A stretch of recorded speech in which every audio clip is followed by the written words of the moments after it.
I forgot. Say. I forgot. Go on. Pick out your ass.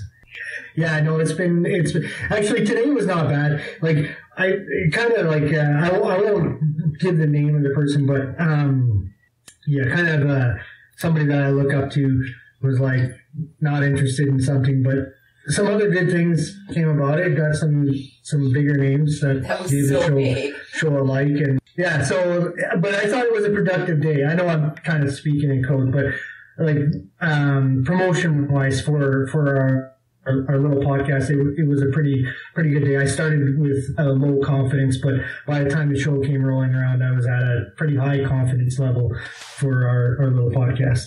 Jeremiah Bannister, he mentioned our podcast alongside podcasts like No Religion Required, Dogma Debate, and The Thinking Atheist. The Thinking Atheist should have been like a completely separate post because he's like up there, you know? He's God. And then so I messaged Jeremiah and I said thank you, I really appreciate that. And he said, no, your show is fucking fun to listen to, and yeah, you deserve it. So yeah, it felt pretty good. Congratulations. Thanks.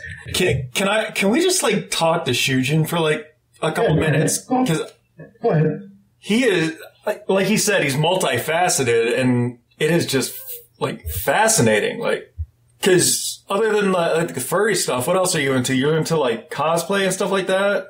To a certain degree, yes. Yeah. As you can well imagine, the idea of cosplaying as a Tribble is not something that is easily accomplished. And believe it or not, I actually did a couple of years ago because there was an event where the topic was, oh my God, aliens.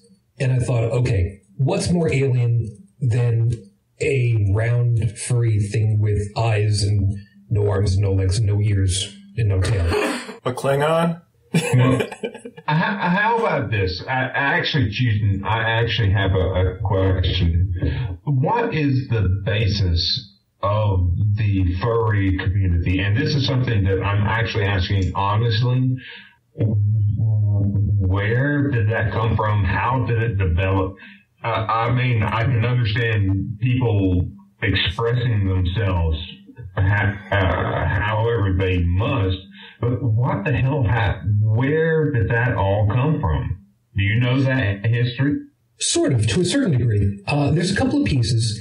And I'm going to kind of paraphrase first off a piece that I had heard from the chairman of Anthrocon, which is the largest, and the big word, anthropomorphics, yes, I said it right, arts convention in Pittsburgh, Anthrocon. You did. And Uncle Kage, as he's affectionately known, Sam Conway, he had said, we are the people that were picked on. We are the ones that were never chosen for sports. We were the ones that were always the outcasts. And as social animals, we congregate with people that we have an affinity with, people who are like us. And some of the things that we first chose to associate with were the people, the images that brought us comfort, that brought us joy, that we remembered so much. And a lot of us turned to cartoons, especially because as kids, we saw a lot of that. And the vast majority of them are anthropomorphized animals. Now, fast forward that to today. Who are we furries? We are the adults that never gave up our childhood friends.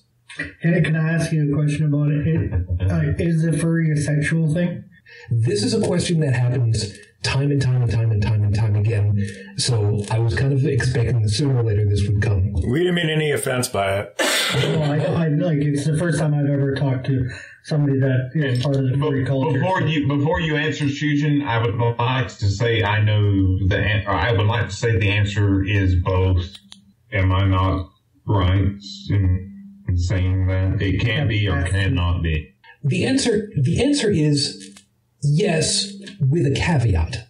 Yeah. You can say that furry as an overall generic term, and this includes those that like are characters that have fur, or even scalies, or avians, or Ichthos, for the fishies and the dragoness and Okay, slow down a second. I don't mean to interrupt, but for my ignorant self, you gotta explain the scales and the other things, because I don't Okay. It's not that I'm against it, because I just don't know.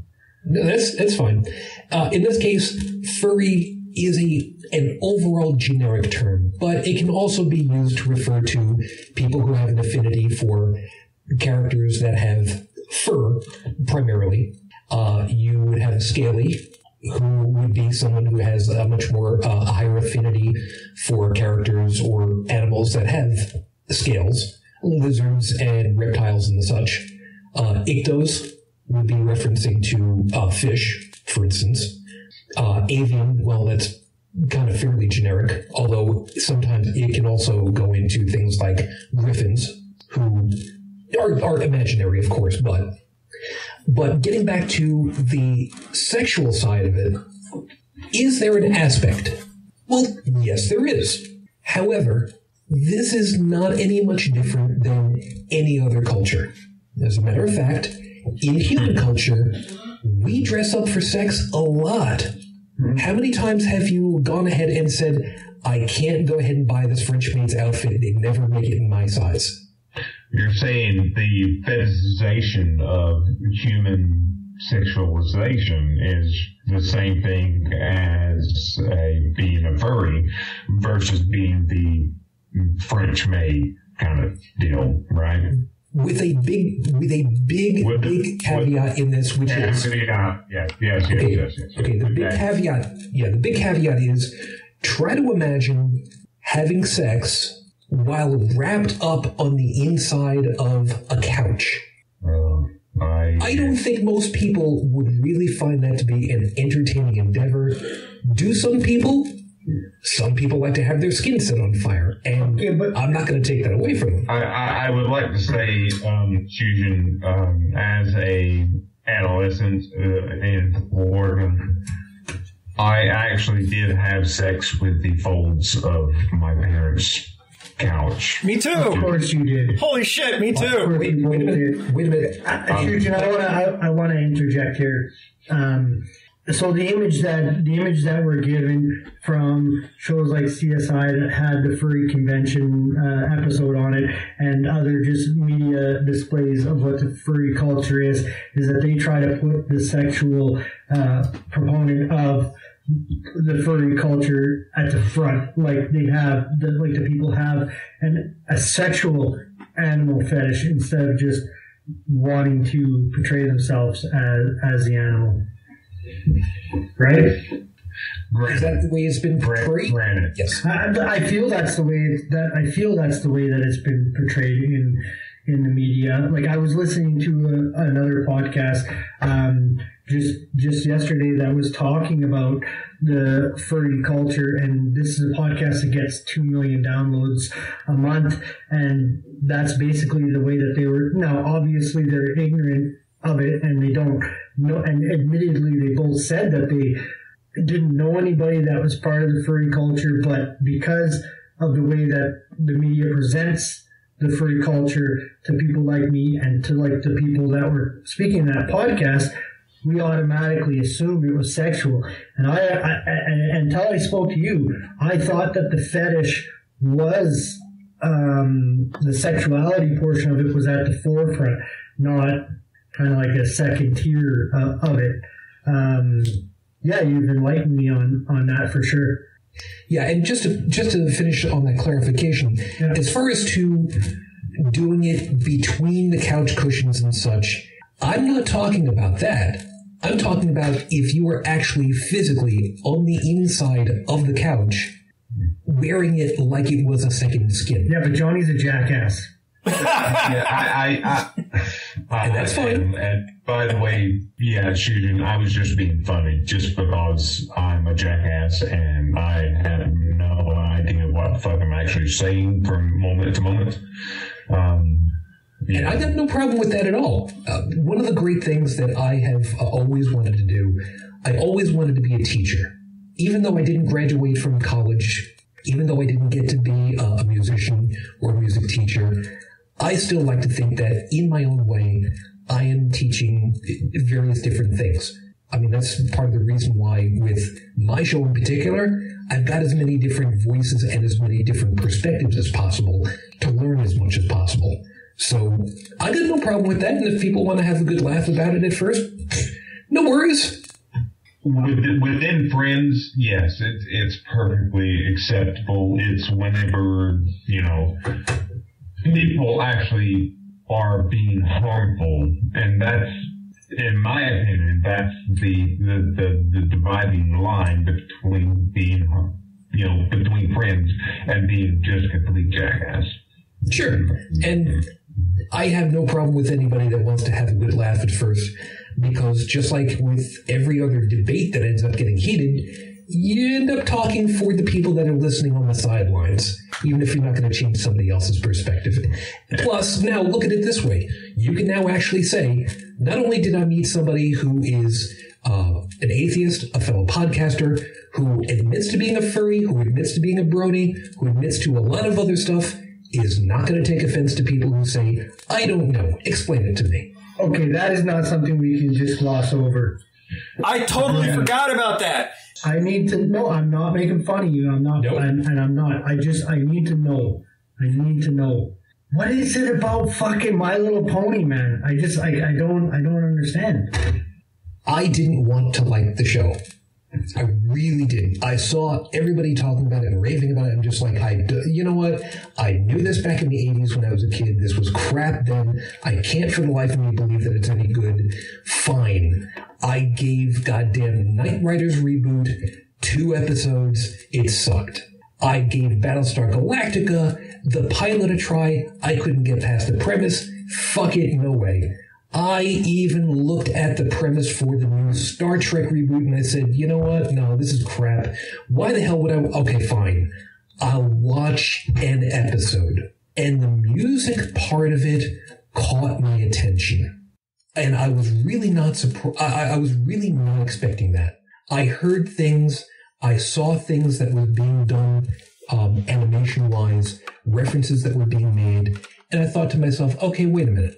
Maybe this is kind of a one-off. Maybe the art department got cute about it. All right, they've earned themselves another look for a different episode.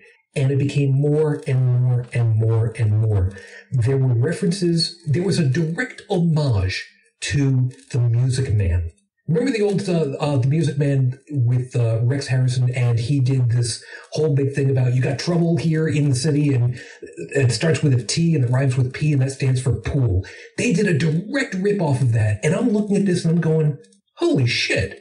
Somebody actually knew their shit.